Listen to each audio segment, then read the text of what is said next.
नमस्कार, आप देख रहे हैं बिग फाइट लाइव। आपके साथ मैं श्वेता मिश्रा अवस्थी। राजस्थान में पंचायत और नगरीय निकाय चुनावों से पहले ओबीसी की सियासत गरमा गई है।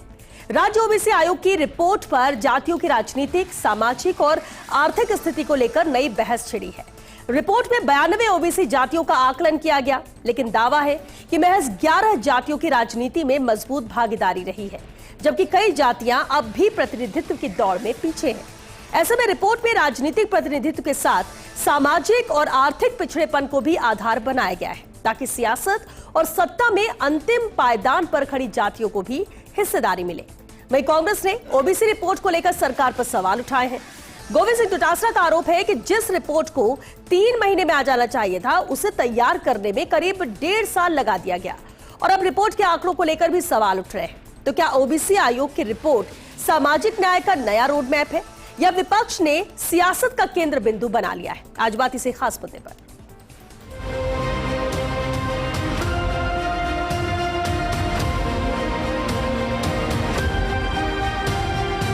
इनका उद्देश्य है कि ओबीसी की जातियों को लड़ाओ। आप इस रिपोर्ट को सार्वजनिक करिए, आप बताइए कि रिपोर्ट क्या है। आप किसी को बता ही नहीं रहे हो।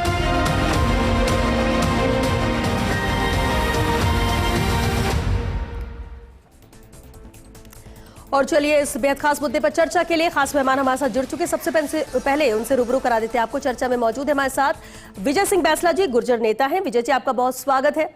जयपाल सिंह पांडोता जी भी हमारे साथ हैं बीजेपी से। जयपाल जी, आपका भी बहुत स्वागत है। पंकज शर्मा जी, कांग्रेस प्रवक्ता, हमारे साथ हैं। बहुत स्वागत है पंकज जी। और साथ ही गजेंद्र सिंह जी भी हमारे साथ चर्चा में शामिल हुए हैं, पब्लिक पॉलिसी एनालिस्ट हैं। गजेंद्र जी, आपका भी बहुत स्वागत है सर। बेहद खास मुद्दा है, राजनीतिक तौर पर बयानबाजी भले ही जारी है, लेकिन शुरुआत विजय जी आपसे ही करना चाहेंगे। एक अहम सवाल ओबीसी रिजर्वेशन को लेकर, ओबीसी सर्वे, उसकी रिपोर्ट को लेकर। रिपोर्ट सरकार को सौंप दी गई है, लेकिन सवाल ये कि अब तक उसको सार्वजनिक क्यों नहीं किया गया। कांग्रेस आरोप लगा रही है कि यहां पर ओबीसी के अंदर ही जातियों को लड़ाने का काम किया जा रहा है और अब तक सामने रिपोर्ट नहीं लाई गई है।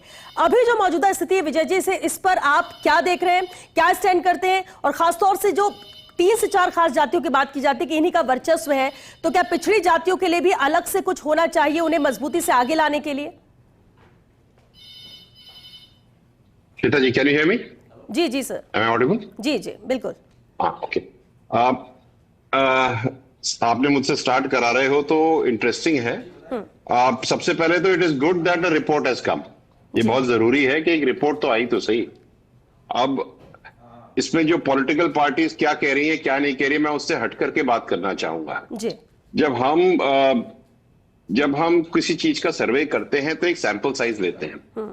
अब क्या है कि जातियां जो हैं राजस्थान में इक्वली डिस्ट्रीब्यूटेड नहीं होती। कुछ जातियां एक तबके में रहती हैं, फिर कोई दूसरी। जैसे अगर गुर्जरों की बात करो तो भीलवाड़ा के ऊपर, क्या बीकानेर के ऊपर तो गुर्जर रहते ही नहीं। ठीक है, रहबारी, रायका, देवासी, ये सारे के सारे आपके सिरोही और पाली बेल्ट में रहते हैं। राइट। सो आप इक्वेट नहीं कर पाते। फिर दूसरी बात आती है कि सैंपल साइज कितना बड़ा रहा। जो डेटा मेरे पास मैं कल कर पाया, वो सैंपल साइज कह रहा है कि 8.3 सीआर पॉपुलेशन के ऊपर में 3.63 डेटा था एमबीसी का, जिसके अंदर सैंपल साइज 76 लाख की थी। बहुत अच्छा फिगर है 76 लाख का, लेकिन टोटल पॉपुलेशन का 9% ही है। तो इसका मतलब यह है कि हम हर एक परिवार के पास नहीं जा पाए, क्योंकि कुछ भी कारण रहा होगा। लेकिन जब ये ऐसे स्क्यूज आते हैं तो एक डिस्पैरिटी आ जाती है एनालिसिस में, क्योंकि क्या जातियां जो एमबीसी की है ना, ये स्प्रेड नहीं है, ये थपकों में बंधी हुई हैं। ठीक है। तो क्या हम वहां पर जा पाए? जो डेटा जो निकल के आया है वो जो डेटा मेरे पास मैं गार्नर कर पाया हूं, Jat Sikh community 71 lakh, which is about 20% as per this data.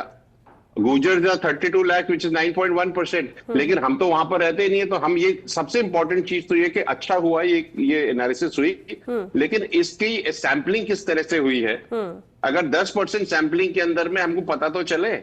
अच्छा, अगर केवल सर्वे से हुआ है तो सर्वे वही व्यक्ति कर पाया होगा जिसके पास स्मार्टफोन होगा। अगर हमारी ये जातियां जो हैं एमबीसी की पिछड़ी है, जिनको रिप्रेजेंटेशन ही नहीं है, जैसे निकल के आया है इसमें, तो उनमें से कितनों के पास स्मार्टफोन होगा? कितनों ने सर्वे कर पाए होंगे? तो ये स्क्यू आ जाता है। But I am very happy that this has happened. कम से कम वो कहते हैं ना कि नहीं मामा से तो काना मामा ठीक, तो कुछ तो डेटा है जिसके ऊपर हम काम कर सकते हैं। हाँ, सैंपल साइज का डेटा है, बट इट इज पॉजिटिव। ठीक है विजय जी, आपने कहा कि ये पॉजिटिव है, भले ही सैंपल साइज का क्यों, लेकिन जयपाल जी, अब विपक्ष जो सवाल उठा रहा है, एक तो ये कि इसे सार्वजनिक सरकार ने अब तक क्यों नहीं किया, सार्वजनिक करने में देरी क्यों, सरकार किस तरह से इसका जवाब देगी या सामने रखेगी। महत्वपूर्ण था सर्वे होना, सर्वे के बाद रिपोर्ट सरकार के पास आ चुकी है, लेकिन हर कोई जानना चाहता है कि रिपोर्ट में क्या है, क्या आंकड़े हैं। जो 13 साल में नहीं कर पाए वो 13 दिन पे सवाल उठा रहे, उनके लिए मैं शेर से मेरी बात रखना चाहूंगा कि तुम जो चाहते तो बहुत कुछ कर सकते थे, मेरे आंसू तेरी आंखों से निकल सकते थे, मगर तुम तो ठहरे झील के पानी की तरह, दरिया बनते तो आगे निकल सकते थे। मैं समझता हूं इतने, अभी बैसला साहब बता रहे थे, इतने व्यापक स्तर पर राजस्थान में पहली बार राजस्थान में ओबीसी का इस प्रकार का डाटा हो सकता है, आगे जाके और इससे इंप्रूवमेंट हो सकते हैं, सवाल उठा सकते हैं, उठ भी सकते हैं, लेकिन मैं निवेदन करना चाह रहा हूं कि पहली बार सरकार ने साफ नियत के साथ में जो सुप्रीम कोर्ट की गाइडलाइन है, ट्रिपल टेस्ट के आधार पर जो पूरा डाटा होना चाहिए, इस प्रकार का डाटा कलेक्ट करने का प्रयास किया। और लगभग 13 दिन कह सकते हैं कि 13 दिन में डाटा है, लेकिन जो आयोग है वो तो लगभग पिछले 15 महीने से काम कर रहा है, और इसके आधार पर जिस वर्ग को जितना रिजर्वेशन मिला है उसका पूरा प्रतिनिधित्व मिले, उसको उस हर वर्ग को मिले। और जहां तक जो इसको सार्वजनिक करने की बात कर रहे हैं, मैं समझता हूं अभी रिपोर्ट मिली है, इसके कैबिनेट का अनुमोदन होना है, तो कोई जल्दीबाजी नहीं है इसमें। डाटा जिस पर्पज के लिए किया गया कि अंतिम पायदान पे बैठे हुए व्यक्ति को इसका लाभ मिले, सरकार ने वही इंटेंशन के साथ में ये सर्वे करवाया है, वो डाटा कलेक्ट किया है। और वो केवल देखिए, आप व्यापक स्तर पर डाटा जो हम देख पा रहे हैं अनुमान के आधार पर कह रहे हैं, हालांकि पूरी तरह से रिपोर्ट अभी सार्वजनिक नहीं हुई है, लेकिन मैं निवेदन करना चाहूंगा जिस प्रकार से जिस मकसद के लिए आरक्षण लेके आए, वो आरक्षण अंतिम पायदान पर बैठे व्यक्ति को मिले। इस बात को आश्वस्त करते हुए सरकार ने, देखिए चुनाव करवाना, 1 साल पहले सरकार हमारा 3000 करोड़ का नुकसान हो गया, सवाल बहुत उठ सकते हैं, लेकिन सरकार का पहले दिन से इंटेंशन था कि 1 स्टेट 1 इलेक्शन की तरफ जाएं, जिस वर्ग को जितना राजनीतिक आरक्षण मिला उसको प्रॉपर मिले, ये दोनों चीजें सुनिश्चित करने के सरकार का इंटेंशन बिल्कुल साफ था। और मैं समझता हूं आज मोटा मोटी सारी चीजें क्लियर हो गई है कि सरकार उस दिशा में आगे बढ़ रही है, और उसमें हम लोगों को पूरी तरह से सफलता मिली। यानी विश्वसनीयता पर कोई सवाल नहीं उठाने चाहिए इस रिपोर्ट की, जो लोग उठा रहे हैं। रिपोर्ट की बात कर रहे हैं। हाँ जी, देखिए रिपोर्ट तो जब तक इसको सार्वजनिक नहीं की जाती है, जब तक डाटा है, कैबिनेट का अनुमोदन होता है, हम स्टडी नहीं कर ले उसके बारे में, लेकिन मैं समझता हूं हम आगे बढ़े इसमें, और इस पे सवाल उठाना, देखिए आज जब 25 सालों की बात करें, 30 सालों की बात करें, और इसको जल्दीबाजी में किया गया 13 दिन के अंदर, तो मैं तो कह रहा हूं कि 13 साल 15 साल 20 साल राज किया आपने, इन्हीं दरमियान आपने राज किया। आप चाहते तो आप कर सकते, लेकिन डाटा लेके आए, हालांकि चुनौतीपूर्ण काम था, लेकिन मैं समझता हूं लगभग आदरणीय बैसला साहब कह रहे हैं, लेकिन 90% लोगों के पास में आज स्मार्टफोन है, और लगभग 1-1.5 साल 15 महीने की मैं बात कर रहा हूं, 15 महीने में ये डाटा कलेक्ट करके आया है। तो मैं समझता हूं हमें इसकी सरकार स्टडी करके जो चीजें सरकार को चाहिए कि उस व्यक्ति तक इसका लाभ पहुंचे, वो यदि इस इंटेंशन के लिए किया गया, तो मैं समझता हूं बहुत अच्छे प्रयास सरकार ने किए हैं। पंकज शर्मा जी, ओबीसी आयोग के अध्यक्ष हैं मदन लाल भाटी जी, उनका यह कहना है कि यह रिपोर्ट किसी भी तरह से लीक नहीं हुई है, जो आंकड़े चल रहे हैं वो अपने एनालिसिस है सबके, जब तक रिपोर्ट सामने नहीं आती तब तक इस पर ज्यादा बहस करना है वो ठीक नहीं। उस वक्त उन्होंने कहा जब उन्होंने रिपोर्ट सौंपी उसके 24 घंटे के बाद। लेकिन आप यानी कांग्रेस क्यों सवाल उठा रही है कि यहां पर रिपोर्ट सामने नहीं रखा गया, और उसके अलावा इनकी मंशा है, सरकार की मंशा है कि ओबीसी के अंदर ही जातियों को आपस में लड़ाना, क्यों ऐसा लगता है? नहीं देखिए, सच ये है श्वेता जी, क्योंकि पिछले आप देखेंगे 13 महीने से ज़्यादा का समय हो गया ओबीसी आयोग को बने हुए, और सरकार ओबीसी आयोग की आड़ में लगातार पंचायत चुनाव हो, नगर निकाय चुनाव हो, उनको लगातार टालती रही। और आप देखिए जब अब ओबीसी का सर्वे हुआ, ये सर्वे हुआ कितने दिन, 10 जुलाई से स्टार्ट हुआ, लगभग 23 जुलाई तक ये हुआ, लगभग 14 दिन का समय मिला। 14 दिन के समय में आपने स्मार्टफोन के यूज़ से या टैबलेट के यूज़ से आपने ये सर्वे किया, तो कितने लोगों तक तो पहले उसकी रीच थी, जो विजय बैसला जी ने कहा, उन्हीं की बात को मैं वो करता हूँ, आगे बढ़ाता हूँ कि किस तरीके से उसकी रीच थी। और फिर आपने सैंपल साइज लिया, 76 लाख के अराउंड आपने सैंपल साइज लिया, तो इसका मतलब आपने सभी जातियों को, सभी वर्गों को आपने टच करने का काम नहीं किया है, क्योंकि लगभग 3 करोड़ 58 लाख के आसपास का ये पूरा डेटा है, बता रहे हैं। तो फिर उसमें उसके अकॉर्डिंग तो ये हुआ कि आपने लगभग 48 to 50% जनता का सर्वे किया, उसके अकॉर्डिंग तो आपको जो 21% का सर्वे जो आप दे रहे हो रिजर्वेशन ओबीसी को, वो 21% के रिजर्वेशन से तो काम होगा नहीं, क्योंकि हमारी सरकार ने तेलंगाना में 42% का दिया है। तो कहीं ना कहीं इस डेटा को, एक मिनट मैं कंप्लीट कर, मैं सुन लीजिए, ऑथेंटिकेट इस डेटा को करना चाहिए, और यही हम बार बार मांग कर रहे हैं कि पब्लिक डोमेन में आना चाहिए, सर्वे रिपोर्ट को सार्वजनिक किया जाना चाहिए, कहीं से तो ऑथेंटिकेट हो ना। आप कह रहे हो, जो अभी आपने भी कहा कि मदन भाटी जी ने ये कहा कि किसी तरीके से डेटा लीक नहीं हुआ, तो आप कर दो ना, उसको सार्वजनिक कर दो, उस पर बहस हो जाए, पब्लिक डोमेन में आ जाए, तो उस पर पूरा विमर्श भी हो जाएगा ना। उस विमर्श से बचना नहीं चाहिए। लेकिन सच ये है कि आपने 14 डेज में सारा सर्वे किया है, तो कितना ऑथेंटिकेट है, यही एक तो सवाल निशान है। क्योंकि आपसे 13 महीने बने हुए आयोग को हो गए थे, 13 महीने में तो आप करवा नहीं पा रहे थे, और आपको जैसे ही फटकार पड़ी आपने 13-14 दिन में आपने करने का काम किया, लेकिन कितना ऑथेंटिकेट है उसको ऑथेंटिकेशन भी बताना पड़ेगा, सार्वजनिक करना चाहिए। ये 13 दिन में फोकस करें, लेकिन भाटी जी का कहना ये था कि ये सबको लग रहा है कि हमने सिर्फ इतने दिन में, जब बोला उन्होंने कि अब सर्वे करना है तब सर्वे किया, हमारा काम तो पहले से चल रहा था। नहीं, पहले जरूर ऐसा, पहले से तो मना कर रहे थे, पहले से तो वो एक्सक्यूजेस दे रहे थे कोर्ट में, अगस्त में करने वाले थे, लेकिन उस समय एसआईआर का हमें हवाला दिया गया, और इस वजह से हमने कि उसके बाद से हमारा काम लगातार जारी। वो लगातार आयोग एक्सक्यूज दे रहा था, कभी गर्मी का एक्सक्यूज दे रहा था, कभी एसआईआर का दे रहा था, कभी बारिश का दे रहा था, कभी छुट्टियों का दे रहा था, तमाम एक्सक्यूजेज उन्होंने नहीं दिए। आखिर में जब कोर्ट की फटकार उन्हें पड़ी, तब उनको ये करना पड़ा, तो करना के बाद में उन्होंने 15 डेज में कर तो दिया, लेकिन उसको ऑथेंटिकेट तो करेंगे। और ऑथेंटिकेट जो विजय बैसला जी कह रहे थे, उनकी बात से सहमत हूं कि भाई आपने जब किया है डेटा सैंपल साइज लिए, तो इसका मतलब आप सभी वर्गों तक, सभी जातियों तक, जो छोटी छोटी जातियां उन तक पहुंचे नहीं हो आप। ठीक है, तो ये कहीं ना कहीं ऑथेंटिकेट करना चाहिए, सार्वजनिक करना चाहिए। अगर सोशली एक्टिव है, जिस तरह से मोबाइल का जिक्र, सर्वे में जितने लोग ज्यादा पार्टिसिपेट करेंगे उनके नंबर्स ऑब्वियस है कि वो ज्यादा नजर आएंगे कि ये इतने परसेंट है, जो नहीं पहुंच पाए वहां पे, तो ये सवाल जेन्युइन है उठना। गजेंद्र सिंह हमारे साथ है, Gajendra Singh ji, public policy analysis. Gajendra जी, अब इसे जरा आपसे समझना चाहेंगे। देखिए, पॉलिटिकली तो सबके अपने अपने व्यूज हो सकते हैं, और विजय जी ने भी सवाल जो उठाया वो भी लाजमी है, लेकिन गजेंद्र जी, इस पूरे सर्वे के स्ट्रक्चर को समझना चाहेंगे। सर्वे कितना ऑथेंटिक था, क्या, क्योंकि पहले भी बहुत ऐसे हुए, क्या वाकई में ये 100% था, या सैंपल साइज था, या इसे किस तरह से आमजन भी समझे, और क्या वाकई में इसकी विश्वसनीयता पर सवाल नहीं उठाने चाहिए?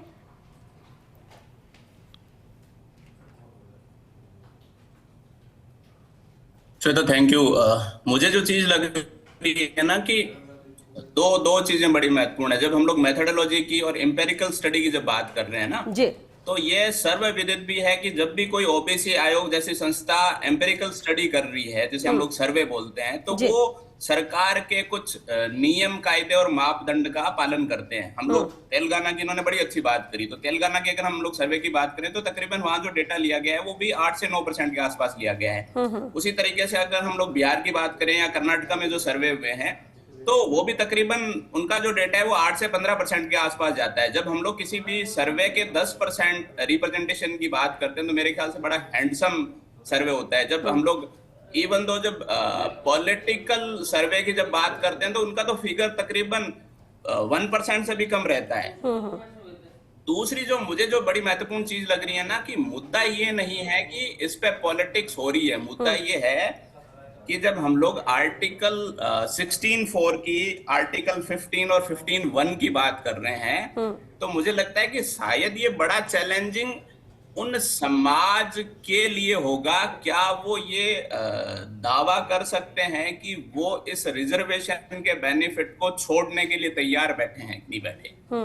जब हम लोग कहते हैं ना कि ये स्वबोध का विषय है, स्वबोध का सब्जेक्ट है, तो भले ही हम लोग जिन आयोग की बात करते आए हैं, वो ओबीसी आयोग है, SC ST का आयोग है, सबसे बड़ा इन आयोग के लिए चैलेंजेस ये होता है कि अपने ही जाति की सब जातियों को क्या वो लोग समान रूप से खुश रख पाएंगे? क्या वहां वो हार्मनी, वो सोशल इंक्लूसिवनेस की रिप्रेजेंटेशन को इंश्योर कर पाएंगे? क्या उनके पास में उस तरह का कोई पूर्व एजेंडा था, पूर्व एजेंडा है?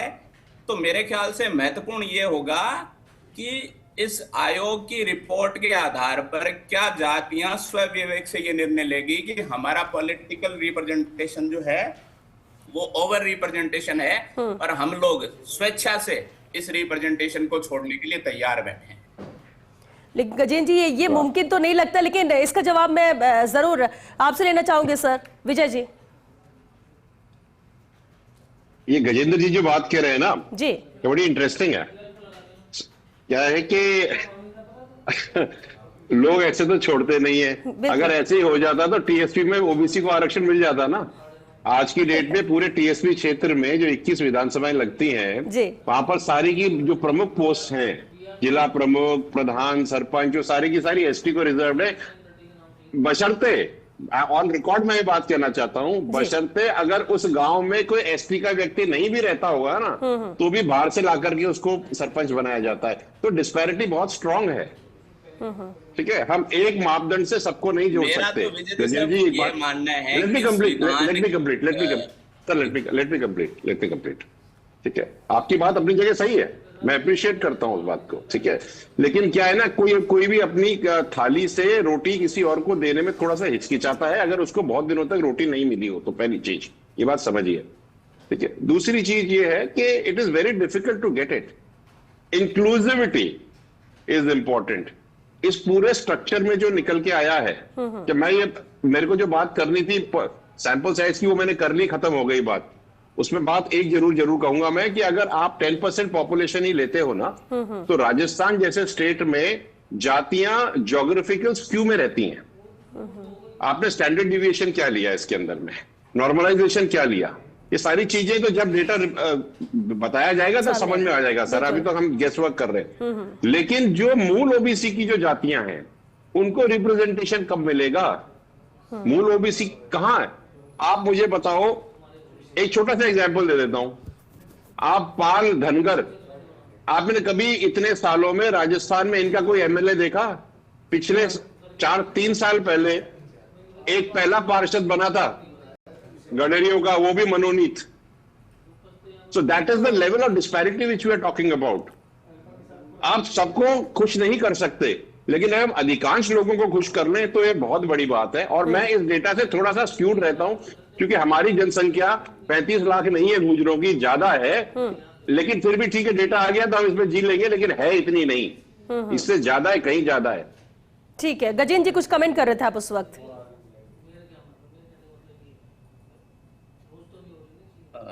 सॉरी, मेरा तो ये मानना था कि जब हम लोग, इवन दो बड़ा चैलेंजिंग होता है रिजर्वेशन पे बात करना, सब लोगों को लगता है कि यार बड़ा सेंसिटिव मामला है। मैं तो ये मानना चाहूंगा कि जिस नीति को सरकार ने 75 साल पहले बनाया, क्या किसी पॉलिटिकल पार्टी ने, इवन दो किसी भी गैर राजनीतिक, राजनीतिक और कास्ट जो लीडर्स हैं, उन्होंने क्या हिम्मत दिखाई ये बोलने की कि ये भी एक नीति है, इसकी विवेचना होनी चाहिए, इसकी समीक्षा होनी चाहिए? मुझे लगता है कि जब भी हम लोग देश में नीतियों की और उनकी समीक्षाओं की बात करते हैं ना, तो लगता है कि शायद 5 साल में उन नीतियों की समीक्षा होगी, 3 साल में उन नीतियों की समीक्षा होगी। पर क्या 75 साल पहले बनी नीति को आज भी हम लोग उसी स्वरूप में, और इवन दो जब हम लोग उसमें पॉलिटिकल मोबिलाइजेशन और पॉलिटिकल प्रेशर के नाते से जब उनमें जातियों को जोड़ते जाते हैं, मेरे ख्याल से ये डाटा सर्वविदित है कि 1951 में तत्कालीन सरकार ने जब एससी और एसटी का रिजर्वेशन दिया, तब उसमें कितनी जातियां थी? एससी की अगर हम लोग बात करें तो तकरीबन 500 जातियां थी, और आज अगर भारतवर्ष में हम लोग उनके रिजर्वेशन को देखते हैं तो तकरीबन 1200 जातियां हैं। उसी तरह से एसटी के रिजर्वेशन की हम लोग बात करें तो 1951 में जब रिजर्वेशन दिया गया था तब तकरीबन 600 कुछ जातियां थी, आज वो बढ़ के 1800 जातियां हो गई। ओबीसी रिजर्वेशन की बात करें तो 2500 समथिंग जातियां थी, आज 5000 जातियां होगी। क्या हमारे देश में पिछड़ा बनने की होड़ लगी हुई है? ठीक है, ये आपने सवाल, लेकिन जब वक्त भी श्वेता जी, जी श्वेता जी, बिल्कुल लगी हुई है, क्योंकि आपने जो अभी गिनती बताई है ना, आपने जुड़ने की बताई है, इसके अंदर में कौन सी जाति रिजर्वेशन से बाहर निकली? एक भी नहीं निकली। हर 10 साल में एज पर द कॉन्स्टिट्यूशन जातियां जिनको फायदा मिल चुका है उनको निकल जाना चाहिए और नईयों को आना चाहिए। लेकिन तब से लेकर के अब तक कोई इसमें चेंज नहीं हो रहा है। तो it is an actionable at the constitution and. ठीक है सर जयपाल जी, क्योंकि वक्त भी खत्म हो रहा है। अब विपक्ष सवाल उठाए या इसको लेकर जितना एनालिसिस, तो बहुत अच्छे पॉइंट्स इस चर्चा में भी सामने आए कि क्या हो सकता है, क्या हो रहा है, या थोड़ा और इंतजार करना चाहिए। लेकिन फिर भी कितना इंतजार, और क्या आपको लगता है कि सामने आ जाएगी रिपोर्ट, इसके बावजूद भी फिर कुछ सवाल उठने के लिए रहेगा? नहीं श्वेता जी, देखिए बहुत इंटरेस्टिंग चीज़ें आई है, और मैं समझता हूँ ये जो जिस इंटेंशन के लिए, देखिए सबसे इंपॉर्टेंट चीज़ हमारे पास डेटा है। सबसे आज मैं फिर रिपीट कर रहा हूँ कि पहली बार इस प्रकार का डेटा हमारे पास आया है, और इसका हो सकता है कि जिस प्रकार से आज जैसे मान लो 13 दिन की कह रहे हैं, लेकिन मैं समझता हूं इसके अंदर ग्राउंड बहुत सारा मैन पावर लगा हुआ था, बहुत अच्छा काम किया है। जो हमारे गवर्नमेंट के बीएलओ वो भी लगे हुए थे, तो अच्छा काम इन्होंने किया और ये डेटा हमारे साथ में आया है। इसके बारे में हम केवल गैस कर रहे हैं अभी, इसके बारे में क्या एग्जैक्ट डाटा है वो जब रिपोर्ट सार्वजनिक होती है, बहुत सारे स्टेट में हुई भी है, सरकार को जो चीजें लेनी है और अन्य प्रदेशों में जैसे मध्य प्रदेश में हुई है, उत्तराखंड में हुई है, जो चीज हमारे जो अंतिम पायदान पर बैठे व्यक्ति को चाहिए डेवलपमेंट के लिए, वो चीज करने के लिए सरकार कटिबद्ध है। और इसीलिए ट्रिपल टेस्ट, मैंने कहा कि ट्रिपल टेस्ट हमारा कमीशन बनना, रिपोर्ट में जो रिकमेंडेशन दी गई है पिछड़ी जातियों को लेकर, उस पर भी रहेगा फैसला, उस पर मैं फिर रिपीट कर रहा हूं कि आज तक कोई ये चीज नहीं हुई है। यदि पहली बार ये चीज हमारे सामने आई है तो हमें निश्चित रूप से इसको अप्रिशिएट करना चाहिए। और जिस प्रकार से मैंने कहा कि जिस समाज को जितना रिप्रेजेंटेशन मिला हुआ है उसके बारे में सरकार कटिबद्ध है।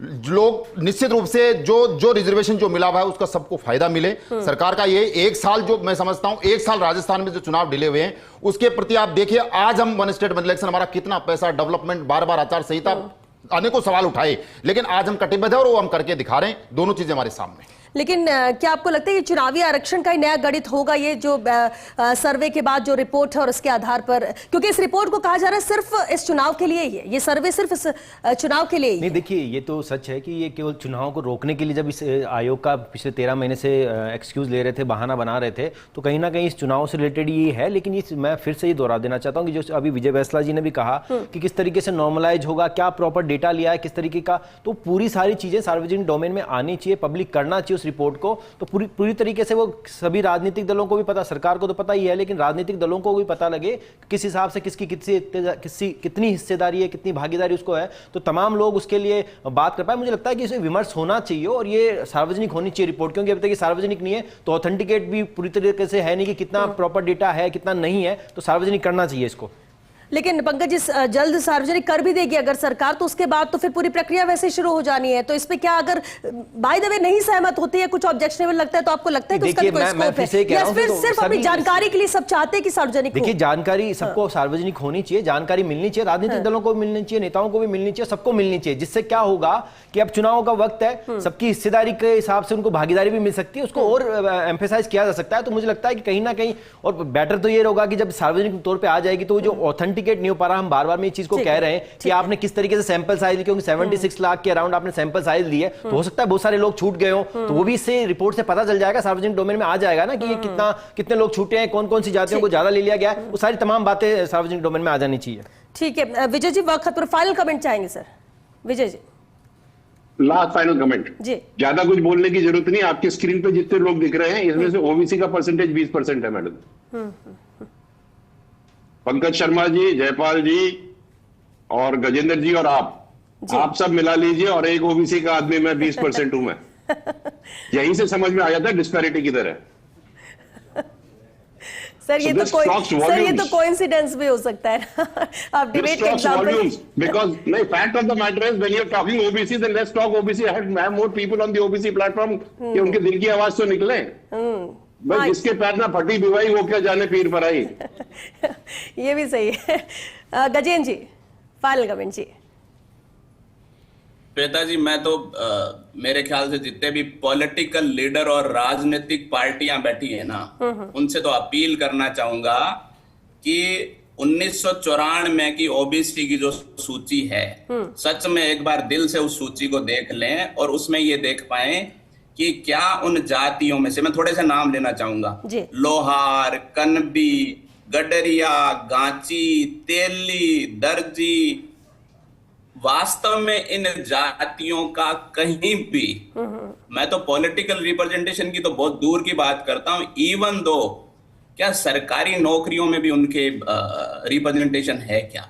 लैंड होल्डिंग, फाइनेंशियल इंक्लूजन, ये सारी चीजें तो बहुत बड़ी है, बड़ी हो जाती है। गर्ल्स एजुकेशन रेशियो क्या होगा, ड्रॉप आउट रेट क्या होगी, ये सारी चीजें बहुत दूर है।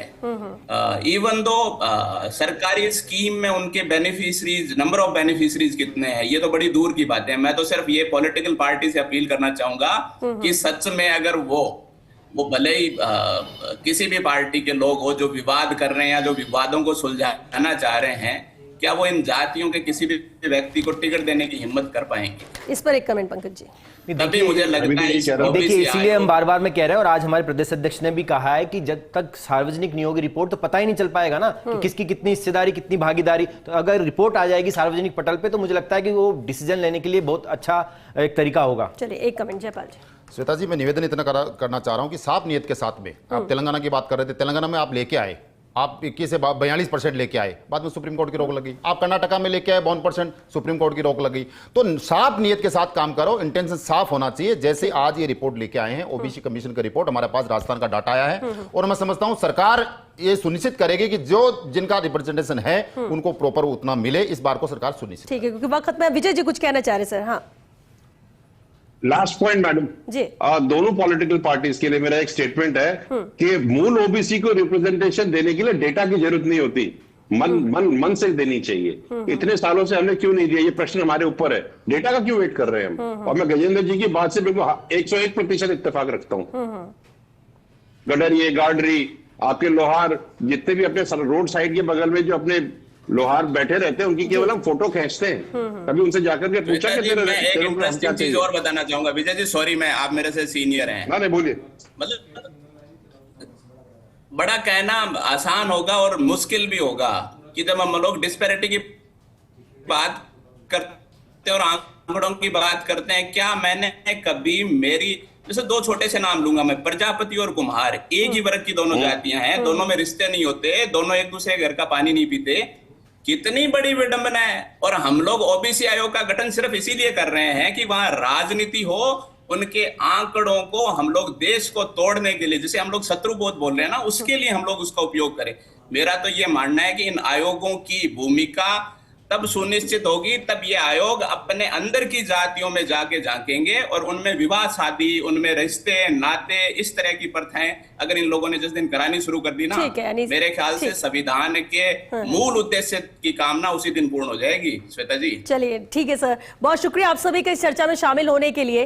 वक्त खत्म हो गया, लेकिन बहुत ही अहम बात है कि हम ओबीसी सर्वे की बात कर रहे हैं। सर्वे हो गया है, रिपोर्ट आ गई है, रिपोर्ट सौंप दी गई है, सरकार के पास है, सरकार के कह सकते पाले में गेंद है और सरकार कभी भी उसे सार्वजनिक कर लेगी, लेकिन कब करेगी, बस सवाल इसी पर है और इसी को लेकर ही सवाल उठे कि आखिर सामने क्यों नहीं आ रहा है। लेकिन इतना जरूर है, जो मंशा है वो साफ होनी चाहिए कि अगर आप ओबीसी की, बार बार ये कहा जा रहा है कि 92 जातियां हैं, 11 का ही वर्चस्व नजर आता है, लेकिन बाकी की 81 जातियों का क्या? तो क्या वाकई में इस रिपोर्ट के आने के बाद जो सर्वे किया गया और अब जिस तरह से राजनीतिक प्रतिनिधित्व की बात की जा रही है, आर्थिक रूप से भी, दूसरे एंगल से भी इस पर सर्वे किया गया है, तो क्या वाकई में उनको उनका हक मिलेगा? सवाल यहाँ पर हक का है। ऐसा नहीं है कि जो सिर्फ 4 लोग हैं, अगर वो ऊपर है तो बस उनका ही हक।